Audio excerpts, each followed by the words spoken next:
Na noite quente de Natal em Lisboa, enquanto o aroma do bacalhau assado e dos pastéis de nata preenchia a sala de jantar da casa familiar no bairro de Alfama, João respirou fundo e pronunciou as palavras que mudariam tudo. Pai, mãe, eu preciso dizer-vos algo importante. Eu sou gay. O silêncio caiu como uma bomba. A mãe deixou cair o garfo, que tilintou contra o prato de porcelana antiga, e o pai, António, um homem robusto de negócios no setor do vinho, ficou com o rosto vermelho como o vinho do Porto na taça. O quê? Que disparate é esse, rapaz? Rugiu ele, batendo com o punho na mesa. Mas o pior veio logo a seguir. Com mãos trêmulas de raiva, António tirou de uma gaveta um documento que parecia preparado há tempos, um pacto de silêncio familiar. Assina isto agora mesmo. Prometes nunca mais falar desta coisa.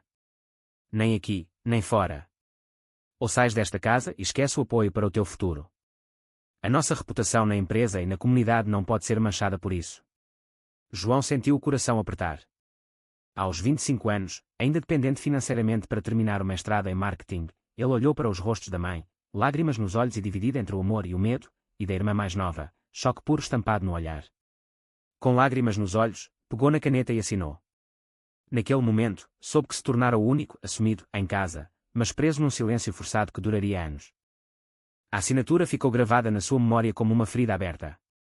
O papel, com termos frios e legais, exigia que nunca trouxesse parceiros para eventos familiares, nunca mencionasse a sua orientação em conversas com parentes ou colegas da empresa do pai, e que mantivesse uma fachada de normalidade perante a sociedade lisboeta conservadora.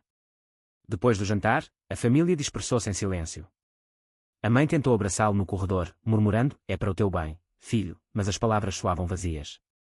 O pai não lhe dirigiu mais a palavra naquela noite. João subiu para o quarto antigo, deitou-se na cama de solteiro e ficou a olhar o teto rachado, revivendo cada momento da sua vida até ali. Lembrou-se das noites de adolescência em que chorava sozinho por não se sentir como os outros rapazes da escola, das amizades superficiais para esconder o que sentia, e do dia em que, finalmente, decidiu ser honesto consigo mesmo. Agora, aquela honestidade tinha sido transformada numa prisão. Na manhã seguinte, o café da manhã foi consumido em silêncio opressivo. O pai lia o jornal com força excessiva, a mãe servia o pão e o café com mãos trêmulas. A irmã, Ana, de 15 anos, olhava-o com curiosidade misturada com medo, como se ele fosse um estranho. João sentiu o peso do pacto como uma pedra no peito. Isto não vai durar para sempre, pensou, mas sabia que, com a dependência financeira e o medo de perder a família, o caminho seria longo. Decidiu que precisava de espaço. Poucos meses depois, aceitou um estágio numa agência de marketing no centro de Lisboa e mudou-se para um pequeno apartamento em Príncipe Real, bairro conhecido pela sua comunidade diversa mas onde ele jurara manter o segredo. O apartamento era modesto, com janelas que davam para ruas animadas cheias de cafés, livrarias e gente que caminhava de mãos dadas sem medo. Nos primeiros dias, João caminhava pelas ruas estreitas, sentindo o cheiro a pastel de nata e a mar, observando casais do mesmo sexo que riam abertamente. Uma pontada de inveja misturada com culpa invadia-o, porque não posso ter isso, questionava-se, tocando no bolso onde guardava uma cópia do pacto assinado. No trabalho, mantinha-se profissional, sorrindo para os colegas e evitando qualquer conversa pessoal. À noite, sozinho, escrevia num diário escondido palavras de frustração e esperança, sabendo que nunca poderia partilhar. Um dia, num café em Bairro Alto, reencontrou Sofia, uma amiga da faculdade que era lésbica e assumida. Conversaram horas sobre a vida, os preconceitos e a luta diária. Sofia encorajou-o, o silêncio mata devagar, João. Encontra o teu equilíbrio. Ele sorriu, mas por dentro sabia que o pacto o prendia como correntes invisíveis. Assim passaram os primeiros meses, com João navegando entre a vida dupla, o filho obediente nas visitas mensais à família em Alfama, onde fingia ser o rapaz normal que todos esperavam, e o jovem em busca de si mesmo na cidade grande. O silêncio estava apenas começando a corroer a sua alma, e ele sentia que, a cada dia, perdia um pedaço de quem realmente era. As noites eram as piores, quando o peso da assinatura o acordava em sobressalto, e ele se perguntava quanto tempo conseguiria aguentar antes de explodir. Os meses seguintes transformaram-se num equilíbrio precário. João mergulhava no trabalho na agência de marketing, criando campanhas para marcas de vinho, ironia do destino, já que o pai era dono de uma pequena empresa familiar no setor. Durante o dia, era o profissional dedicado, sorrindo para os clientes e evitando qualquer conversa sobre vida pessoal. À noite, Príncipe Real tornava-se o seu refúgio, onde podia observar sem participar. Foi num sábado chuvoso de primavera que conheceu Tiago no mercado de Campo de Ourique. Tiago, arquiteto de 30 anos com sorriso fácil e olhos castanhos calorosos, estava a escolher queijos quando os seus olhares se cruzaram. Conversaram sobre Lisboa, sobre a arquitetura antiga e sobre os sonhos de uma cidade mais inclusiva. O encontro durou horas, transformando-se num passeio pelas ruas de Belém, com o mosteiro dos Jerônimos ao fundo. João sentiu algo que não sentia há muito: esperança. Mas quando Tiago perguntou sobre a família, João hesitou e mudou de assunto, citando o pacto mentalmente como uma barreira invisível. A relação desenvolveu-se devagar, como um rio calmo. Encontros secretos em cafés escondidos, passeios à noite junto ao Tejo, onde o vento trazia o cheiro do mar e da liberdade. Tiago falava da sua própria jornada, da aceitação da família no Porto, e João ouvia com inveja misturada com admiração. A minha família é diferente, dizia João, sem entrar em detalhes, e Tiago respeitava o espaço, embora os seus olhos revelassem preocupação. Nas visitas à Alfama, o contraste era brutal. O pai recebia-o com apertos de mão frios, a mãe preparava refeições elaboradas como forma de compensação, e Ana, agora com 16 anos, observava-o com curiosidade crescente. Tens namorada, João? Perguntava o pai durante o almoço dominical, e João respondia com um sorriso forçado: ainda não, pai. O trabalho ocupa-me. Cada mentira pesava como chumbo, e à noite, de regresso a Príncipe Real, ele chorava sozinho, abraçando o travesseiro e imaginando uma vida onde não precisasse de esconder Tiago. Sofia tornou-se a sua confidente. Encontravam-se semanalmente num pequeno bar em Bairro Alto, onde ela partilhava as suas próprias lutas e o encorajava a abrir-se um pouco mais com Tiago.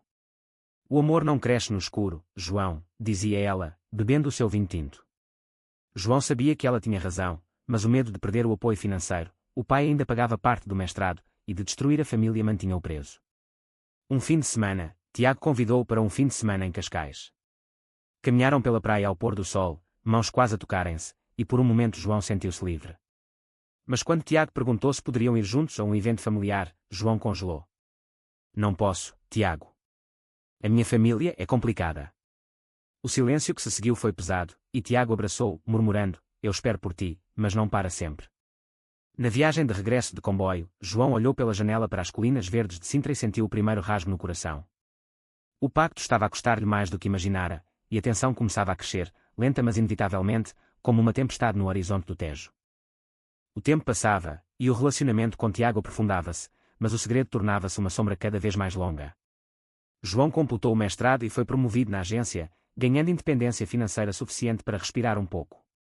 Isso permitiu-lhe viajar mais com Tiago, fins de semana em Sintra, visitas a Óbidos, onde passeavam pelas muralhas medievais de mãos dadas apenas quando ninguém olhava.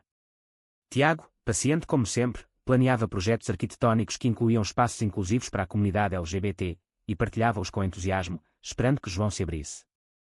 Mas as visitas familiares em Alfama continuavam a ser um teste. Numa delas, o pai anunciou a expansão da empresa e exigiu que João participasse em eventos sociais. Mostra que és um homem responsável, dizia António, sem saber o peso que aquelas palavras carregavam. João concordava com a cabeça, sentindo o estômago revirar. A crise veio durante o verão, quando Sofia organizou um jantar com amigos no Bairro Alto. Tiago foi convidado e, pela primeira vez, João sentiu o prazer de partilhar um espaço onde podia ser ele mesmo. Riram, dançaram ao som de fado moderno e, por momentos, o pacto pareceu distante. Mas no dia seguinte, a mãe ligou: o teu tio de Coimbra vem visitar-nos. Quero que venha jantar. João inventou uma desculpa de trabalho, mas a culpa consumia-o. Tiago, sentindo a distância, confrontou-o numa tarde chuvosa em Belém: eu amo-te, João, mas este esconderijo está a matar-nos aos dois. Quando vais escolher ser livre? João não respondeu, apenas abraçou-o mais forte junto ao mosteiro, lágrimas misturadas com a chuva. O mal-entendido cresceu quando um colega da agência, que frequentava os mesmos círculos, comentou casualmente com o pai sobre um amigo gay de João. O pai telefonou furioso: o que estás a fazer? Lembra-te do pacto. João negou tudo, mas o incidente deixou-o em pânico. Internamente, a luta era feroz. João passava noites em claro, caminhando pelas ruas de Príncipe Real, admirando os casais que viviam abertamente e questionando as suas escolhas. Sofia ajudava, partilhando histórias de superação, mas o medo da rejeição familiar era maior. Um dia, durante uma viagem de trabalho a Porto, João visitou a família de Tiago em segredo. A aceitação calorosa contrastava dolorosamente com a sua realidade, e ele voltou a Lisboa com o coração partido. A tensão aumentava, e João sentia que o pacto, assinado há quase 3 anos, estava a transformar-se numa prisão que ameaçava engolir o seu amor e a sua sanidade.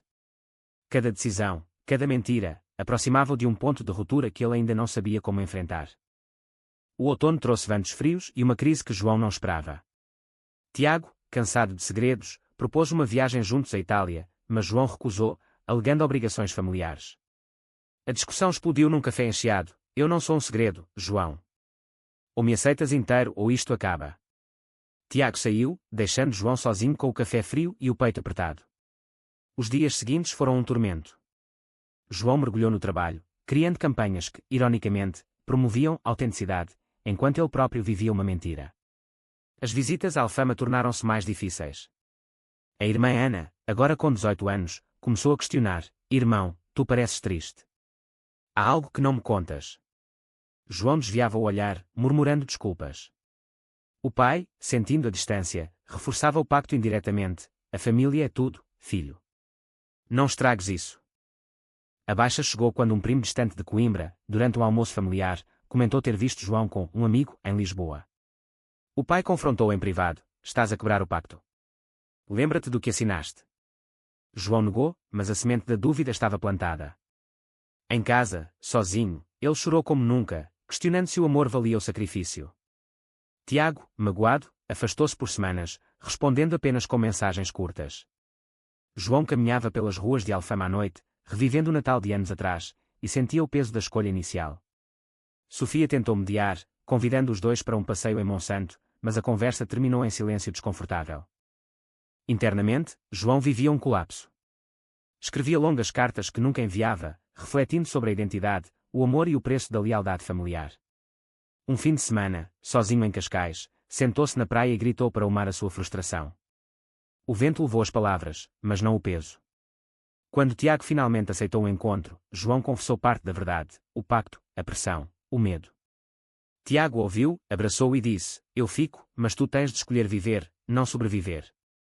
A reconciliação foi doce mas frágil, marcada por noites de conversas profundas em Príncipe Real. No entanto, o mal-entendido com a família pairava, e João sabia que o próximo confronto seria inevitável. O silêncio, outrora uma proteção, tornara-se uma arma contra si próprio, e a crise forçava-o a confrontar o que realmente valorizava. O inverno trouxe uma viragem inesperada. O pai sofreu um infarto leve e foi hospitalizado em Lisboa. João correu para o Hospital São José, onde encontrou a mãe exausta e a irmã em lágrimas. Durante as noites de vigília, António, fraco na cama, segurou a mão do filho: a família é o que importa, João. Não nos deixes. As palavras, ditas com vulnerabilidade, tocaram fundo. João refletiu sobre anos de silêncio, sobre o amor que sentia por Tiago e sobre a vida que estava a perder. Sofia visitou-o no hospital e sussurrou: este é o momento de seres honesto contigo. Tiago, solidário, enviava mensagens de apoio, mas mantinha distância respeitosa.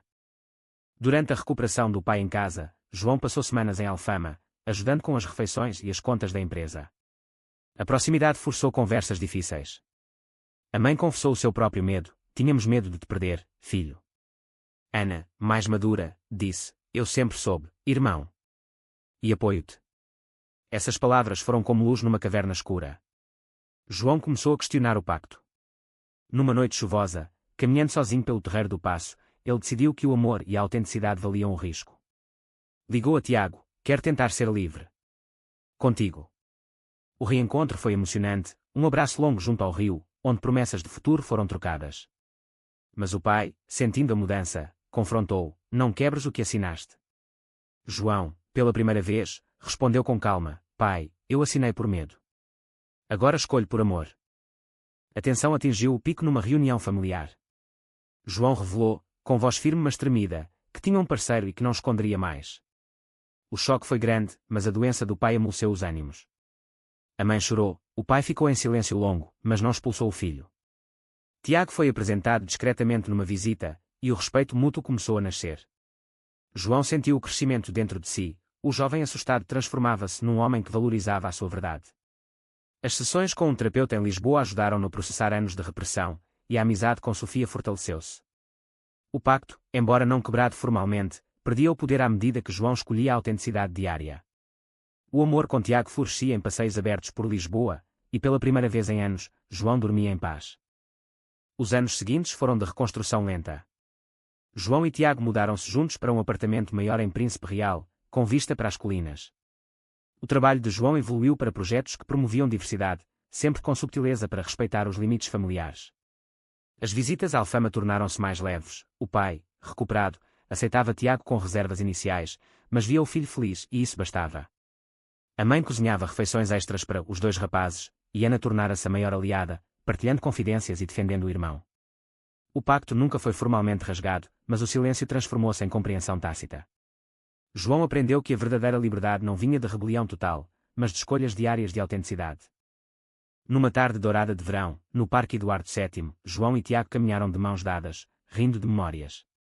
O pôr do sol pintava o céu de laranja e rosa, e João sentiu-se completo.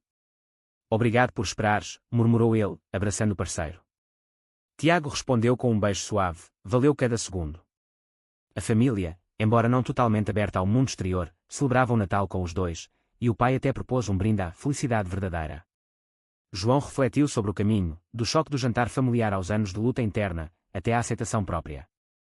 Tinha crescido, aprendido que o amor verdadeiro exige coragem, não silêncio forçado, e que a identidade não se assina num papel. A vida em Lisboa fluía com ritmo próprio, passeios pelo Chiado, jantares com Sofia, projetos criativos que refletiam a sua jornada. O conflito interno dera lugar a uma paz profunda, e João via o passado não como prisão, mas como lição de resiliência. Tiago, ao seu lado, era o pilar de força e ternura. Juntos, construíam um futuro onde o amor não precisava de esconderijos. A família, aos poucos, integrava Tiago nas tradições portuguesas, bacalhau, vinho, fado, e o laço fortalecia-se. João sabia que nem todas as feridas cicatrizavam completamente, mas cada dia de honestidade curava um pouco mais. No final, pergunto-vos, é correto ou errado uma família forçar um filho a assinar um pacto de silêncio sobre quem ele realmente é, em nome da harmonia? Verdadeiro ou falso?